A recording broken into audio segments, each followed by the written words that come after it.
nome é Maria Miraci Braga Salles, sou diretora da Escola Amazonas desde 2005. Por que a escola leva esse nome, Estado do Amazonas? Bom, nós temos duas versões.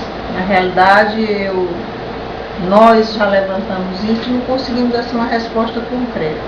Uma delas é porque no entorno da escola tem várias ruas com nome de estado, né?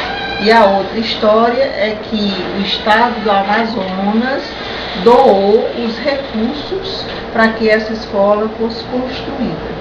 Eu já tentei investigar, mas na realidade ficou nessas duas versões.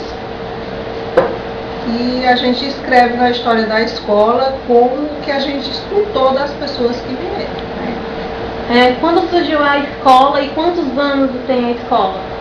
A escola ela tem 43 anos, né? Completou 43 anos agora em fevereiro, dia 20 de fevereiro de 2010. E é uma escola que começou como grupo escolar, né? Que era Grupo Escolar Estado do Amazonas, começou com 200 alunos. E agora se tornou escola de ensino fundamental e médio. Está funcionando nos 2 turnos, manhã e tarde, e nós temos atualmente 850 alunos.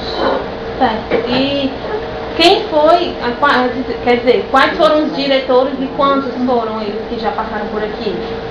Bom, nós tivemos a primeira diretora, que foi Zeneida. Nós temos todas elas, né? Professora Zeneida, naquela época, 67, não tinha assim um rodízio de diretores. O diretor ficava como se fosse um reinado. E ela passou 17 anos. A primeira diretora, que é ali, a professora Zeneida. Aí veio a segunda, a professora Marlene, depois Dona Mundinha, a terceira, depois Valda, depois o professor Paulo, inclusive o único homem, né, que foi diretor aqui nessa escola, professora Célia Cardoso, e eu, atualmente, eu estou diretora.